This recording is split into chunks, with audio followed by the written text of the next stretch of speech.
नमामि भगवत्पादं शङ्करं लोकशङ्करं शङ्करं शङ्कराचार्यं केशवं बादरायणं सूत्रभाष्यकृतो वन्दे भगवन्तो पुनः पुनः ईश्वरो गुरुरात्मेति मूर्तिभेदविभागिने व्योमोव्याप्तदेहाय दक्षिणामूर्तये नमः।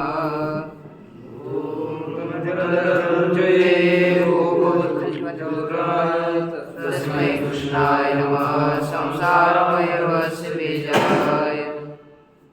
श्री वरदराजाचार्य श्री विश्वनाथ पंचानन भट्टाचार्य द्वारा रचित न्याय सिद्धांत मुक्तावली का विचार करते हुए अनुमान खंड का हम लोगों ने आरंभ किया और उसमें जो 1.5 श्लोक अभी तक हुआ कहा कि परामर्श ही व्यापार है। परामर्श का स्वरूप क्या होता है? साध्य हेतुमान पक्ष क्या है? साध्य व्याप्य हेतुमान पक्ष। अब देखो अपना पढ़ने में जितना आगे का विषय है इसी को ही आप अच्छा तैयार करेंगे, अनुमान को अच्छी से समझेंगे, आपको तो आगे के अद्वैत सिद्धि खंड खाद्य वगैरह पढ़ने के लिए सरलता होगी। इसलिए अनुमान खंड को कहीं मत जाने देना, उसको अच्छी तरह से समझ लीजिए, जिसके कारण आगे के ग्रंथ हमारे बुद्धि में अच्छे आ जाए। तो देखिए ये है कहा कि क्या कहा? व्यापारस्तु परामर्श।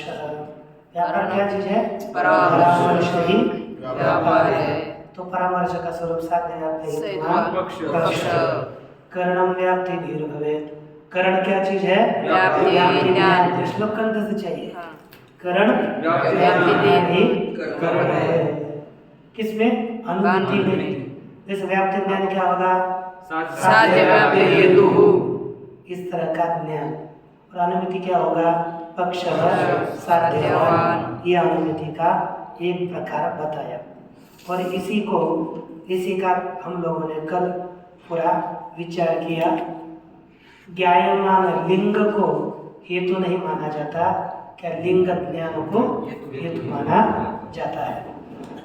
अब हम देख लेते हैं कि यहाँ पर प्रस्तुत में परामर्श क्या चीज है। हमने आपको तो बताया, वही ध्यान में रखना है, वही स्वरूप रहेगा कि साध्य हेतुमान। लेकिन श्लोक में विश्वनाथ पंचानन भट्टाचार्य जी परामर्श क्या चीज है यही बता रहे थे। बोलिए। व्याप्यस्य पक्षवृत्तित्व परामर्श उच्यते। व्याप्यस्य पक्षवृत्तित्व परामर्श उच्यते। व्याप्य का क्या लिखा? व्याप्य का पक्ष में देखो, व्याप्यस्य अर्थात व्याप्य का पक्ष वृत्तित्वधि। पक्ष वृत्ति माने रहना, तो कहा पक्ष में।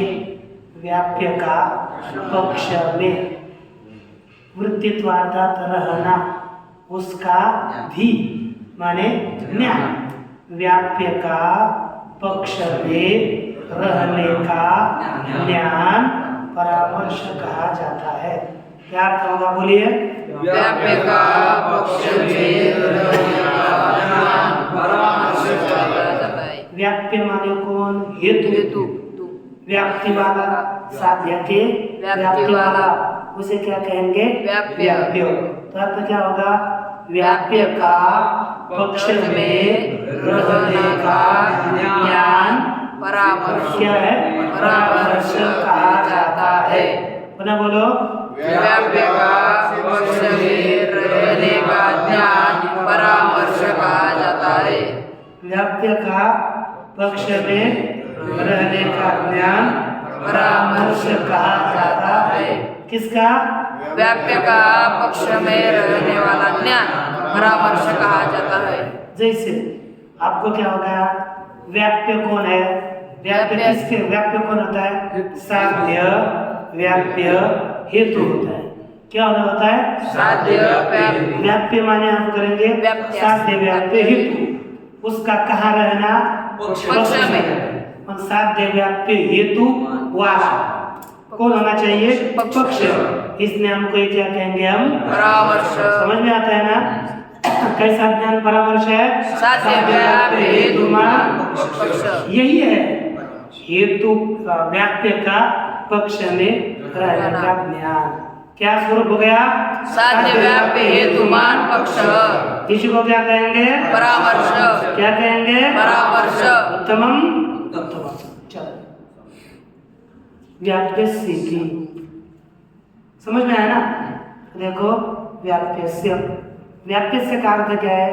लिखा व्याप्ति विशिष्टस्य। व्याप्य से अर्थ व्याप्ति विशिष्ट का, म्हणजे व्याप्ति वाला। व्याप्ति विशिष्ट माने व्याप्ति वाला, व्याप्ति विशिष्ट का।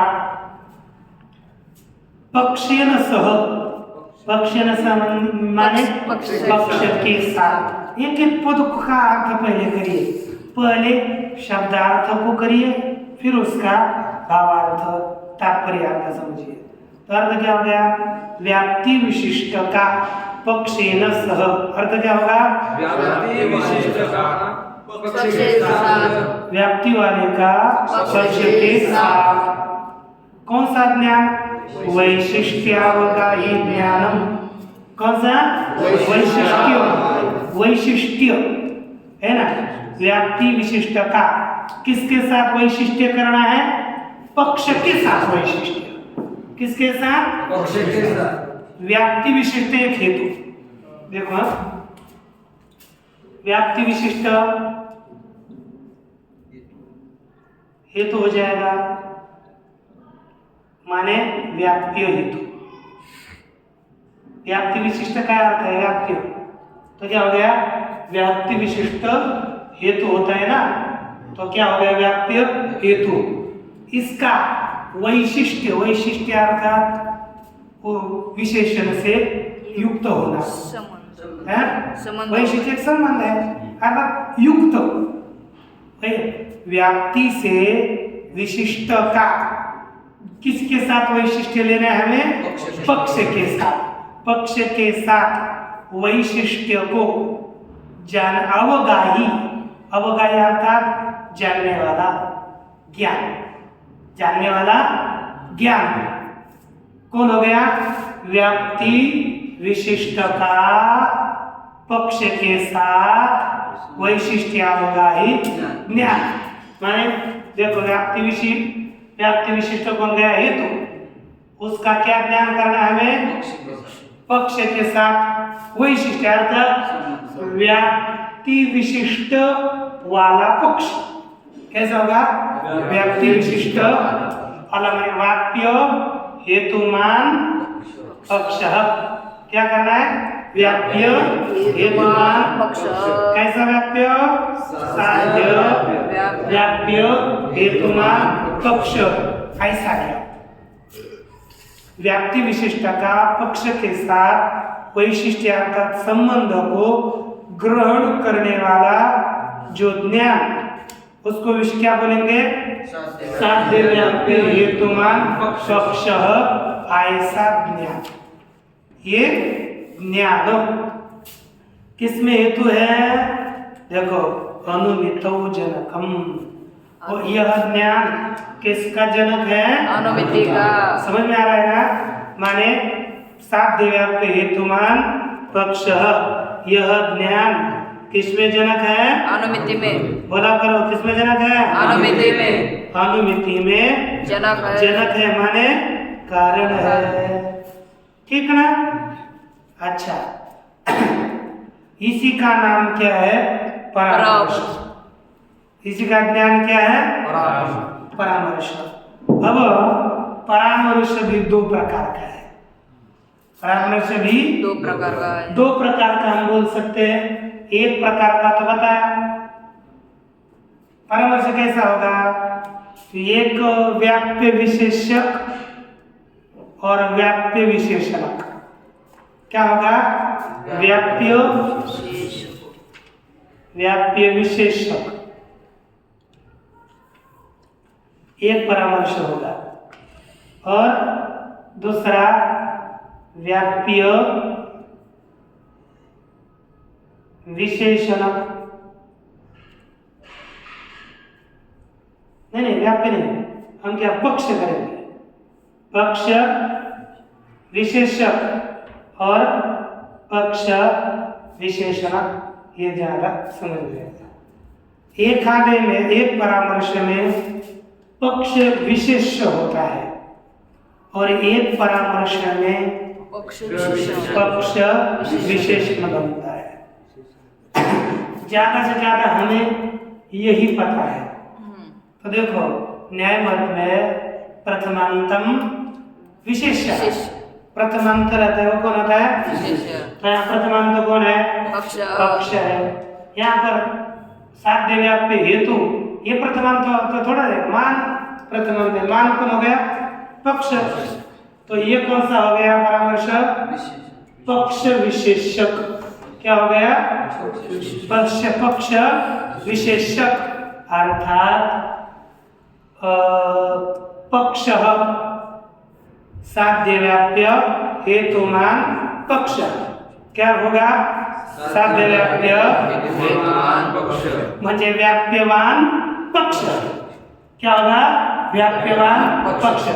ये जो है ना, ये पक्ष विशेषक है, माने पक्ष को विशेष बनाया और साध्य व्याप्य हेतु को विशेषण बनाया। साध्य व्याप्य हेतु कौन बनेगा? विशेषण, और यहाँ पर बन गया पक्ष विशेषण। और इसका ज्यादा तो नहीं होता, लेकिन पता तो चलना चाहिए ना। पक्ष विशेषण तो क्या होगा? पक्षे व्याप्य हो, हाँ पक्ष व्याप्य, तो उसके लिए करेंगे साध्य व्याप्य हेतु। पक्षे साध्य व्याप्य हेतु, ये पक्ष विशेषण वाला है। अर्थ तो दो, हाँ अर्थ तो एक है, लेकिन वाक्य की प्रयोग अलग है। देखो समझो, घर मनुष्य वाला घर, ऐसा करो, अथवा घर में मनुष्य, एक ही है ना। जैसे लेखनी वाला पुस्तक अथवा पुस्तक में लेखनी, लेखनी वाला पुस्तक अथवा पुस्तक में लेखनी। जैसे पानी वाला चषक अथवा चषक में पानी, एक ही है ना। आपने क्या बोलेंगे? अरे ये पानी वाला चषक है। नहीं दूसरा बोले ऐसे थोड़ी बात है, चषक में पानी है। तो आप क्या करोगे? दोनों तो एक है ना, बस इसमें विशेषण और विशेष्य बदलता है, इतना है। अब वही इन्होंने बताया, देखो तच्च पक्षे व्याप्य इति ज्ञानम। क्या होगा? जे पक्ष में व्याप्य का जो ज्ञान है ना, यानी व्याप्ति विशिष्ट का पक्ष के साथ वैशिष्ट्य ज्ञान। क्या? व्याप्ति विशिष्ट का पक्ष के साथ वैशिष्ट्य अवगाही ज्ञान। वो कितने प्रकार का है? दो प्रकार का। जैसे एक पक्षे व्याप्य हो, पक्षे साध्य व्याप्य हेतु में थोड़ा लंबा लिखा क्योंकि आपको समझ में आ जाए, क्योंकि साध्य व्याप्य ही तो हेतु होता है। तो पक्षे व्याप्य बोलो अथवा पक्षे साध्य व्याप्य हेतु, एक ज्ञान। दूसरा लिखा पक्षो व्याप्यवान, पक्ष साध्य व्याप्य हेतुमान। व्याप्य के लिए हमें इधर व्याप्य कौन होता है? हेतु, व्याप्य हेतु होता है ना। तो वह व्याप्यवान क्या अपेक्षा? व्याप्य हेतुमान। और किसका व्याप्य होता है? साध्य क्या व्याप्य होता है, इसलिए पक्ष साध्य व्याप्य हेतुमान। क्या साध्य व्याप्य हेतुमान? पक्ष, ये दो हो गए। सही लिखा, पक्ष व्याप्य इति ज्ञान, अर्थात पक्षे साध्य व्याप्य हेतु, पक्ष साध्य व्याप्य, इसको इधर रखो अथवा इधर रखो। संस्कृत में किधर भी किसी को भी रखा जाता है, कोई समझ नहीं। ये दो ज्ञान हो गए, है ना। तो दो भी ज्ञान अनुमिति के जनक है। ये दोनों ज्ञान किसके जनक है? अनुमिति के जनक है। अनुमितिस्तु परंतु, देखो तू का अर्थ क्या है? परंतु अनुमिति, समझ में आ रहा है ना? एक एक पंक्ति का अर्थ समझना है। अनुमितिस्तु यानी परंतु अनुमिति क्या होती है? पक्षे व्याप्य इति ज्ञानात्। देखो पक्षे व्याप्य अर्थात पक्षे साध्य व्याप्य हेतु, इस ज्ञान से अनुमिति क्या होगी? पक्षे साध्य, पक्षे साध्यम। क्या साध्य है? सबके किसी में भी चल रहा है, तीनों लिंगों में साध्य साध्यम साध्या, है ना। अब देखो जैसे हम यहाँ पर एक स्थल लेते हैं अपना, पर्वतो वन्यमान धूमत, तो यहाँ पर अपना परामर्श क्या बनेगा? पक्ष कौन है? पक्ष पर्वत। हम क्या लिखेंगे? पर्वते। साध्य कौन है? वन्य। व्याप्य वैसे लिखो, व्याप्यो धूम। क्या ये तो कौन है? धूम। पक्षे म्हणजे पर्वते वन्य व्याप्य धूम, समझ में आता है ना। तो इस प्रकार के ज्ञान से पक्षे साध्यम का पक्ष क्या है? पर्वते। तो क्या बनेगा? पर्वते वन्य ही, ऐसी अनुमति होगी, है कि नहीं। पक्षे साध्य व्याप्य हेतु माने पर्वते वन्य व्याप्य धूम, इस ज्ञान से क्या अनुमति होगी? पक्षे साध्य अर्थात पर्वते वन्य इत्याकारिका, इति ऐसे आकार की अनुमति होगी। समझ में आ गया? नहीं नहीं पढ़ाना पड़ेगा। मैं एक आदमी पढ़ाने के लिए कहूँगा, तुझे अभी देख लेता हूँ क्या पढ़ाता है ना। तो क्या आ गया? पक्षे साध्य, क्या साध्य, ये क्या होती है? अनुमति होती है। किस प्रकार के परामर्श से? पक्षे व्याप्य, बोलो बोलो। पक्षे साध्य व्याप्य हेतु, इस परामर्श से पक्षे साध्यम ऐसी अनुमति होती है। बोलो तो। पक्षे साध्य व्याप्य हेतु हाँ ह्या ज्ञानातून इस परामर्श या आशा जैसी चलती है ना वैसे बोलो। इस ज्ञान से, इस ज्ञान से पक्षे साध्य इति ज्ञान यह अनुमति होती है। बोल। पक्षे साध्य व्याप्य हेतु हाँ इस परामर्श से, परामर्श है ना, पक्षे साध्यम या अनुमति, यह अनुमति होती है। बोलो पक्षे साध्य हेतु इस ज्ञान से पक्षे साध्य व्याप्य हेतु, इस ज्ञान से पक्षे साध्यम यह अनुमति अर्थात पर्वते वन्य धूम, इस परामर्श से क्या था? पर्वते वन्य, यह पर्वते वन्य देखा तुझे, मुझे आँख से पता चलता है तो देख रहा है कि नहीं। बोला पर्वत हाँ पक्षे साध्य व्याप्य हेतु इस ज्ञान से पक्षे साध्य यह अनुमति होती है। अर्थात पर्वते वन्य व्याप्य धूम, इस ज्ञान से पर्वते वन्य ऐसे अनुमति होती है। एक बार सब बोलो। पक्षे साध्य व्याप्य हेतु, इस परामर्श से पक्षे साध्यम ऐसी अनुमति होती है। अर्थात पर्वते वन्य व्याप्य धूम, इस परामर्श से पर्वते वन्य ऐसी अनुमति होती है। ये तो इन्होंने कहा। दूसरा है अपना पक्ष व्याप्यवान, पक्ष व्याप्यवान अर्थात व्याप्यवान पक्ष माने साध्य व्याप्य हेतुमान पक्ष। हम क्या पकड़ेंगे? साध्य व्याप्य हेतुमान पक्ष बोलिए साध्य व्याप्य हेतुमान पक्ष इस परामर्श से कौन से बोलिए साध्य व्याप्य हेतुमान पक्ष इस परामर्श से पुनः बोलो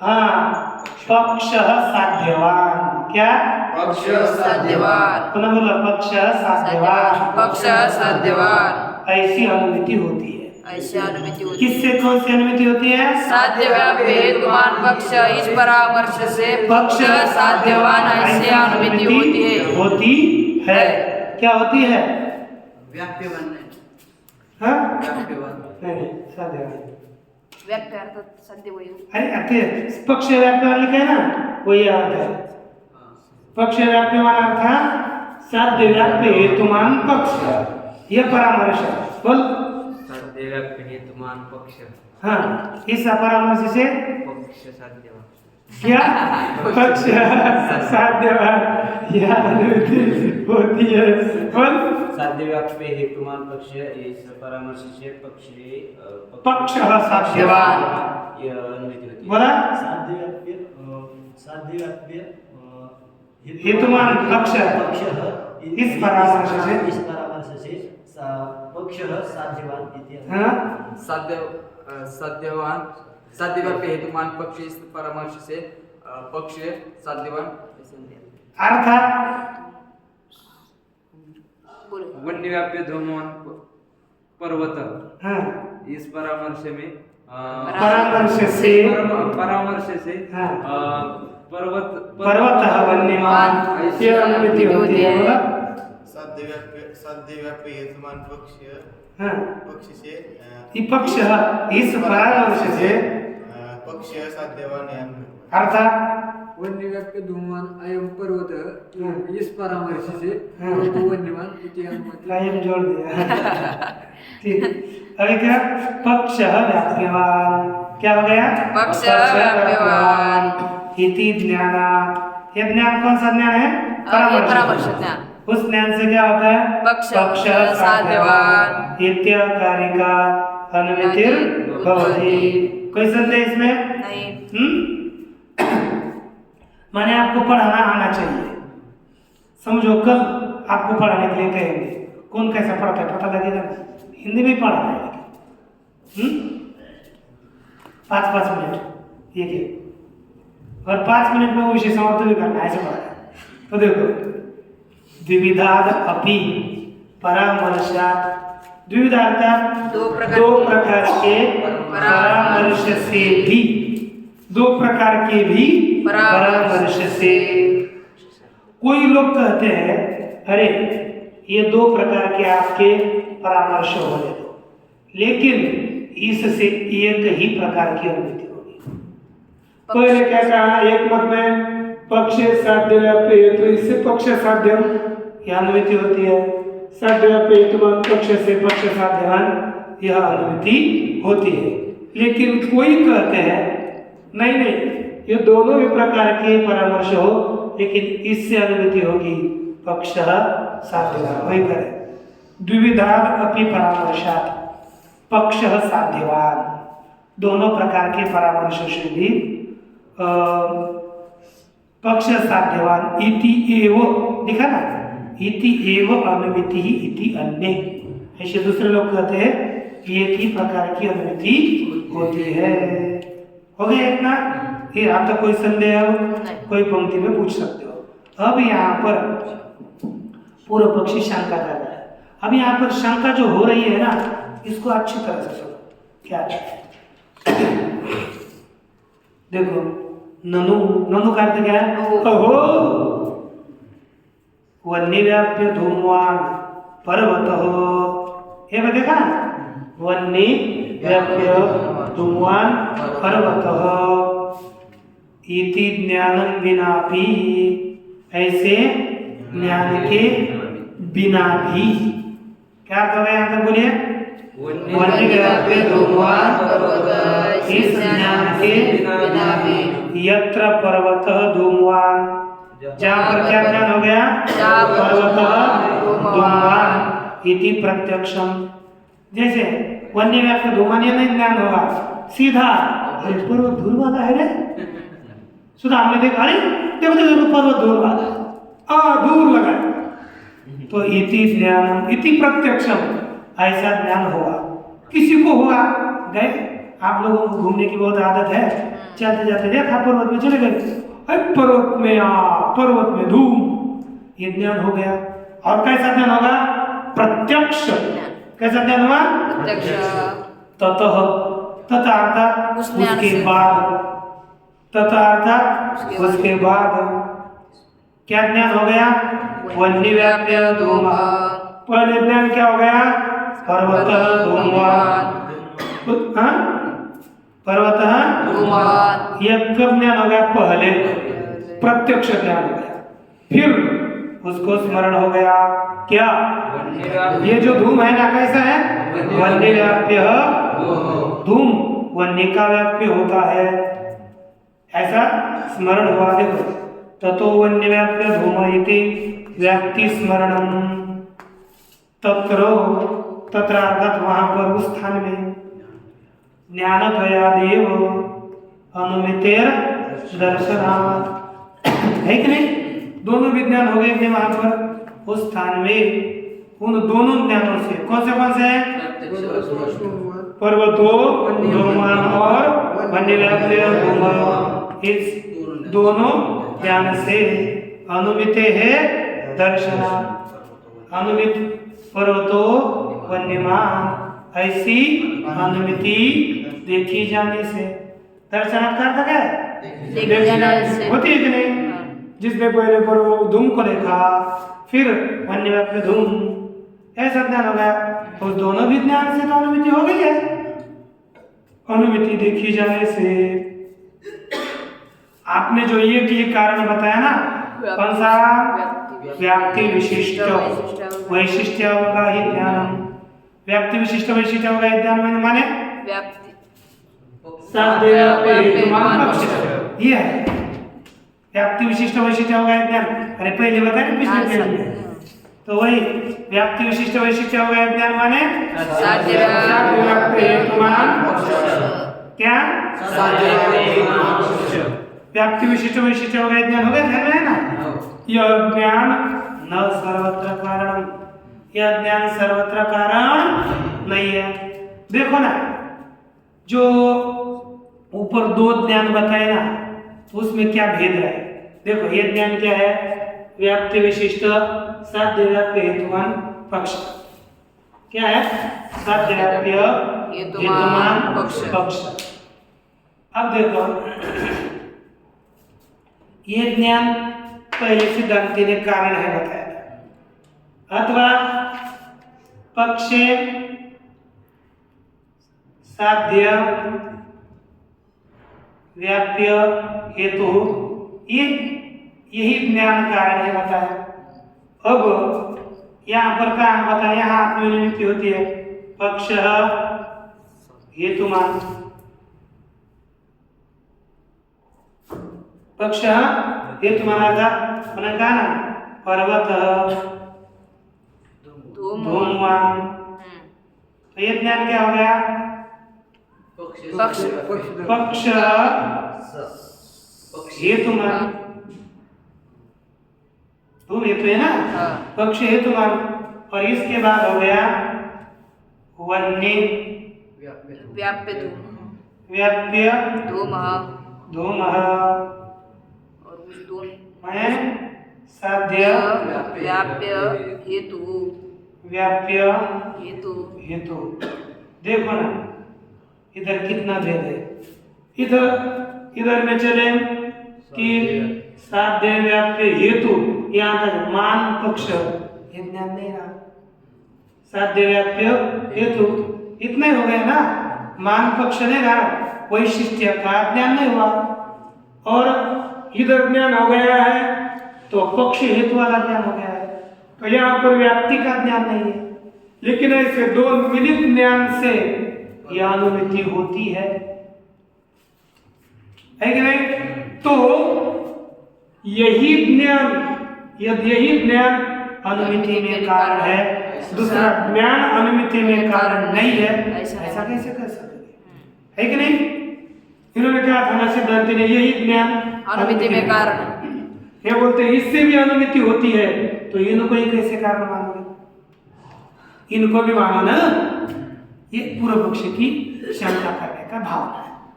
वो कहता है व्याप्ति विशिष्ट वैशिष्ट अवगाहित ज्ञानम न सर्वत्र कारणम।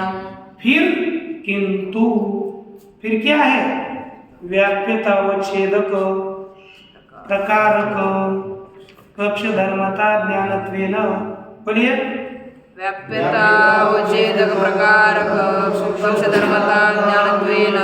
व्याप्यतावच्छेदक प्रकारक व्याप्यतावच्छेदक प्रकारक व्याप्यतावच्छेदक प्रकारक व्याप्यतावच्छेदक प्रकारक पक्ष धर्मता ज्ञानत्वेन पक्षधर्मता ज्ञानत्वेन कारणत्वस्यावश्यकत्वात् कारणत्वस्यावश्यकत्वात् व्याप्यतावच्छेदक प्रकारक व्याप्यतावच्छेदक प्रकारक व्याप्यतावच्छेदक प्रकारक व्याप्यतावच्छेदक प्रकारक पक्ष धर्मता ज्ञानत्वेन पक्षधर्मता ज्ञानत्वेन व्याप्यतावच्छेदक प्रकारक पक्ष धर्मता ज्ञानत्वेन व्याप्यतावच्छेदक प्रकारक पक्षधर्मता ज्ञानत्वेन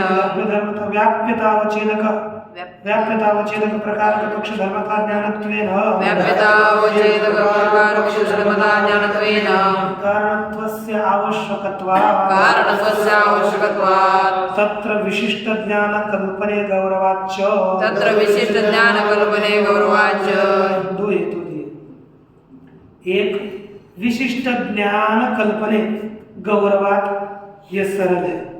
विशिष्ट ज्ञान की कल्पना करोगे तो क्या दोष होगा? गौरव।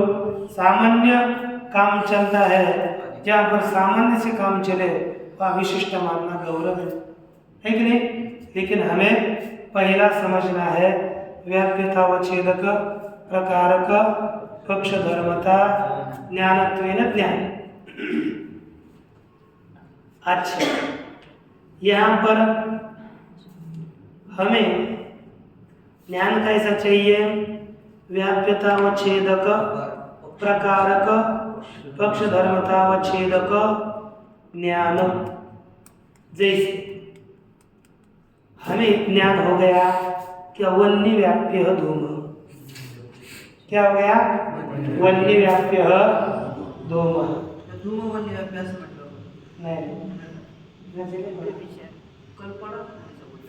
नहीं पढ़ते कोई समस्या नहीं, लेकिन हमें क्या हो गया? वन्य व्याप्य धूम। ठीक है, देखो लिखा गया क्या है? न सर्वत्र किंत्विति जगह बीच में किंत्विति वन्य व्याप्य धूम इति स्मरणात्मक ज्ञाने। क्या ज्ञान हो गया? धूम को देखा और उसके बाद स्मरण ज्ञान हो गया। वन्य व्याप्य धूम देखा ना?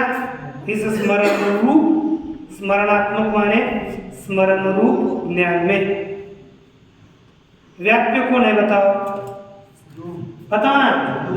व्याप्यतावच्छेदक व्याप्य हो गया धूम। व्याप्य कौन है? धूम। तो व्याप्यता किसमें रहेगी? धूम में। व्याप्य में व्याप्यता रहेगी। क्या होगी? क्या हो गया? व्याप्य में व्याप्यता। व्याप्य हो गया धूम। व्याप्यता धूम में। और व्याप्यता का अवच्छेदक धूमत्व। व्याप्यतावच्छेदक धूमत्व। क्या हो जाएगा? धूमत्व। व्याप्यतावच्छेदकम धूमत्व। धूमत्व। समझ में आ गया ना? व्याप्य धूम, व्याप्यता धूमनिष्ठा और व्याप्यतावच्छेदकम धूमत्वम। ठीक कितना हुआ ना? अच्छा देखो, वन्य व्याप्यो धूम इस स्मरणात्मक ज्ञान में व्याप्यतावच्छेदक जो धूमत्व तदेव वही धूमवान पर्वत इति पक्ष धर्मता ज्ञाने। अब पक्ष एक क्या है? वन्य व्याप्य धूम, ये स्मरणात्मक है। और आगे बाद में अब ये अवच्छेदक है ना? अवच्छेदक है, ये धूमत्व अवच्छेदक है। वही अवच्छेदक देखो करेंगे पर्वत धूमवान। पर्वतः धूमवान। ज्ञान दो है, ज्ञान क्या है? दो है। तो यहाँ पर यह धूमत्व किसका अवच्छेदक है? व्याप्यता का। व्याप्यता। धूमत्व यहाँ पर धूमत्व है, वो किसका अवच्छेदक है इस ज्ञान में? व्याप्यता का। किसका? व्याप्यता का। किसका? व्याप्यता। किन्निष्ठा व्याप्यता? धूमनिष्ठ व्याप्यता। धूमनिष्ठा व्याप्यतायाः अवच्छेदकं किम्? धूमत्वम्। धूमत्वम्। कस्मिन् ज्ञाने? वन्यव्याप्य धूम इत्यस्मिन् ज्ञाने धूमनिष्ठ व्याप्यतायाः अवच्छेदकं धूमत्वं वर्तते। ठीक? अच्छा, अब ये ज्ञान हो गया दूसरा। किम ज्ञानम इधर? पर्वत। इस ज्ञान को कहते हैं पक्ष धर्मता ज्ञान। क्या है? पक्ष धर्मता ज्ञान। बोलिए। पक्ष धर्मता ज्ञान। कौन सा ज्ञान है? पक्ष धर्मता। तो पक्ष कहाँ? पक्ष पर्वत। हाँ, धूम। पर्वत। तो धूम पर्वत। बुद्धिमान। अरे पक्ष है ना, क्या है? पक्ष पर्वत है ना? देखो, पक्ष कहाँ? पर्वत। हाँ, धूमा कहाँ? हेतु। पक्ष धर्म। धूमा कहाँ? पक्ष धर्म। धर्म जो रहता है ना, उसको वृत्तिमत्वम धर्म से लक्षणम है कि नहीं? तो पर्वत में धूम रह रहा है, तो धर्म कौन हो गया? धूम। तो पक्ष धर्म कहाँ? धूम। धर्मता कुत्र? धूमे। धर्मता धूमे। धूम है ना? धर्म कहाँ? धूम। धर्म धूम। धूम है कि नहीं?